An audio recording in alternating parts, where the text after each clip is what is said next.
पर्वतगार अपार अगम बेअंत तू। हे पर्वतगार, पर्वतगार का भाव क्या है? पर्वतगार का भाव है हे पालनहारा भगवान, जो शैल पत्थर में जंत उपाय ताका रिजक आगे कर धरया। मेरे माधव जी सत्संगत मिले सो, जो कीड़ी को भी दे रहा है, हाथी को भी दे रहा है, एक भिखारी को भी दे रहा है, इंद्र को भी दे रहा है। पर्वतगार अपार, वो अपार है, उसका बिगिनिंग और एंड नहीं है। अगम, अगम और बेअंत में क्या फर्क है? बड़े ध्यान से सुनो। अगम है वो मन करके, और बेअंत है इंद्रियां करके। अगम मन वहां तक नहीं जा सकता, और बेअंत ये है कि उसको चल करके हम ये नहीं बता सकते कि यहां तक है। जिना पछाता सच चुम्मा पैर मुंह। भक्त जी कहते ने, जिसने सत्य का अनुभव किया है उसके चरणों को मैं चूमता हूं, नमस्कार करता हूं, अपना मस्तक रखता हूं। जिना पछाता सच, और सच का अनुभव कौन करता है? गुरु नानक देव जी कहते ने, सच ता पर जानिए जा हृदय सच्चा हो। जिसका हृदय सच्चा है, जो इनोसेंट है, 1 महीने की बालक की तरह, ऐसा जो बच्चा है, जिना पचाता सच चुम्मा पैर में, जो एक अबोध बालक की तरह है, उसके हृदय में प्रभु का वास है। सच ता पर जानिए जा हृदय सच्चा होए, सच ता पर जानिए जा आत्म तीर्थ करे निवास।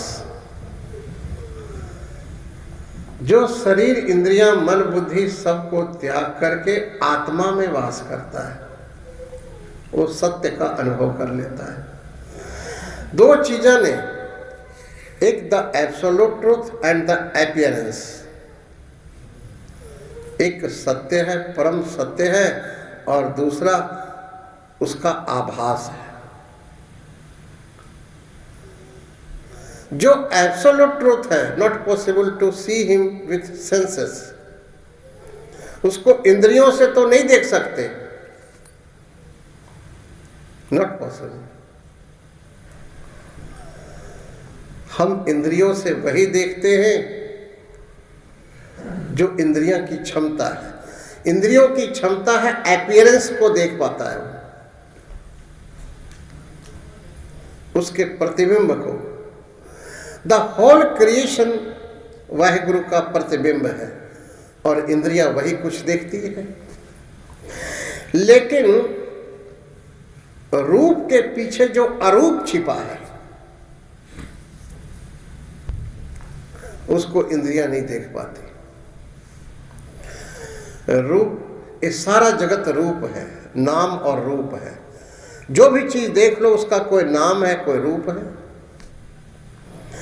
लेकिन वो वाहिगुरु अरूप है। अरूप को इंद्रियां नहीं देख सकती। अरूप को देखने वास्ते गुरु की आंख चाहिए, गुरु की दी हुई आंख। इसलिए भगवान कृष्ण जी कहते ने, दिव्यम ददात्मि ते चक्षु। हे अर्जुन, तुमको दिव्य आंख दूंगा, ज्ञान रूपी आंख, जिस आंख से वाहिगुरु का दर्शन होता है। से अखड़ियां बेन जिना डिसंदो मापेरी। ओ आंख देख दिखावे, जिसने स्वयं अनुभव किया है, जिसके अंदर से परम प्रकाश हुआ है, वही दूसरे को वो दिखा सकता है। यहाँ पर बाबा फरीद जी कहते ने, जिना पछाता सच चुम्मा पैर मुंह। ऐसे जिसने सत्य का अनुभव किया है, मैं उसके चरणों को चूमता हूँ, अपना शीश रखता हूँ। तेरी पनह खुदाए तू बख्शंदगी। हे भाई गुरु, जो उसका ओट लेता है, पनह का भाव है शरणागत हो जाता है, वाहिगुरु उसके सारे अवगुणों को बख्श देता है, क्योंकि वो पतित पावन है। अभी सत्कार योग गुरमुखा पासों सुन रहे थे ना, तो ही मोही मोही तो ही अंतर कैसा, कनक कटक जल तरंग जैसा, जौपय हम ना पाप करंता, अहे अनंता, पतित पावन नाम कैसे होता। हे भाई गुरु, मैं गलती करूंगा क्योंकि मेरा स्वभाव है, लेकिन तुम्हारा भी तो कोई स्वभाव है, तुम्हारा स्वभाव है बख्शने का, और मैं करूंगा तो कितनी गलती कर लूंगा, एक सीमा है। और तू इतना बड़ा बख्शन, अरे तू असीम है। इसलिए मेरे अवगुणा बल ना वेख है, तो अपना बख्शन हार जो तेरा तूने जो वचन दिया हुआ है ना, तो अब वो देख।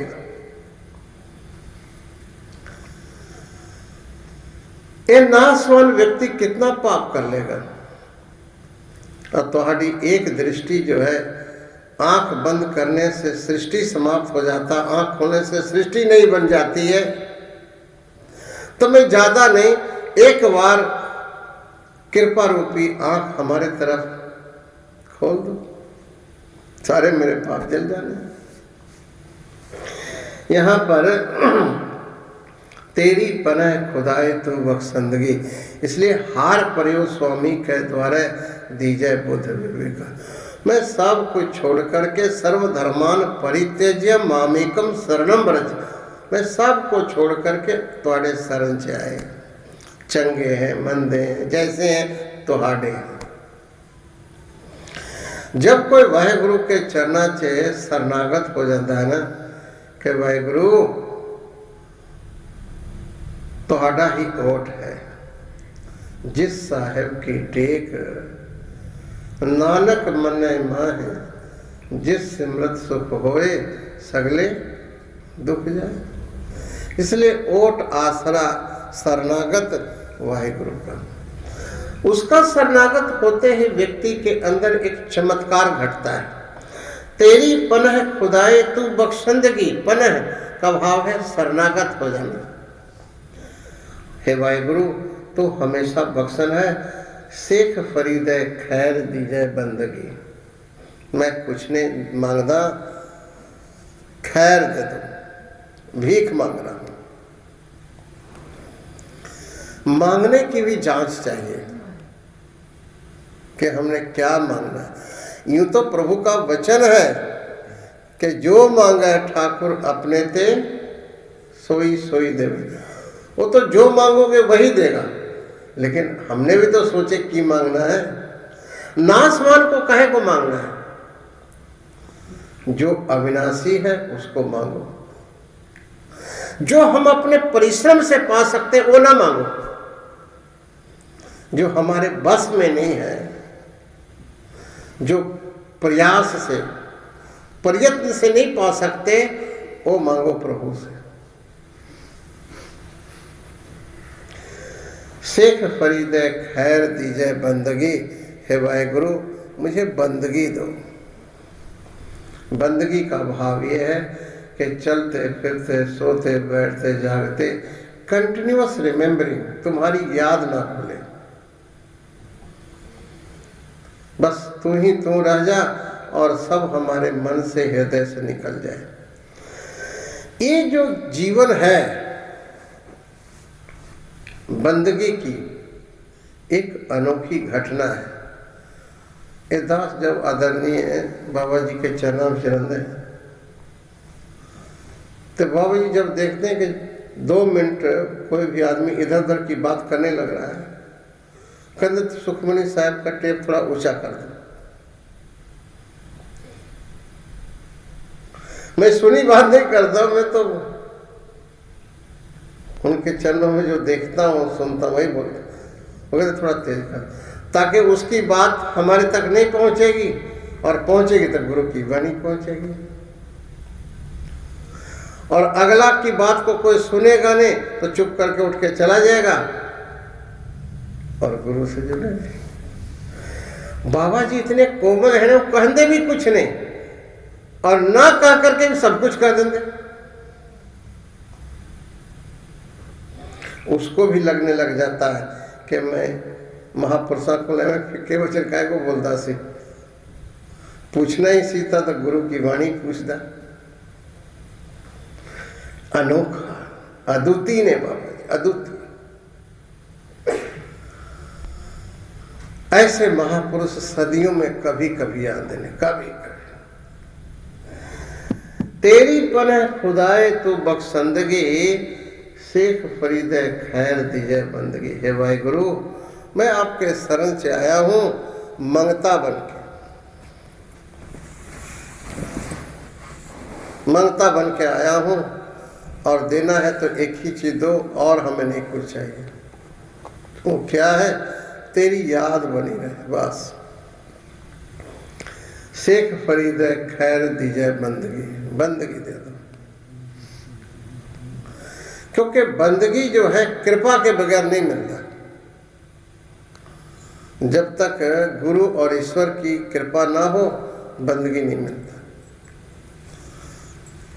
नामदान क्या है? लोग कहते हैं नामदान, नामदान। नामदान का भाव यही है कि हमारे अंदर स्वतः सिमरन होने लग जाए, कंटिन्यूअसली। चलो तो उसकी याद में बैठूं, उसकी याद में सोऊं, उसकी याद में, उसकी याद बनी रहे। और जैसे ही सिख जिज्ञासु के अंदर में अंत काल नारायण सिमरे, ऐसी चिंता में जो हो रहे, बदत त्रिलोचन ते नरमुक्ता पीताम्बर भंगेरी देश। उसके हृदय में पीताम्बर धारी वाहिगुरु वास कर देने।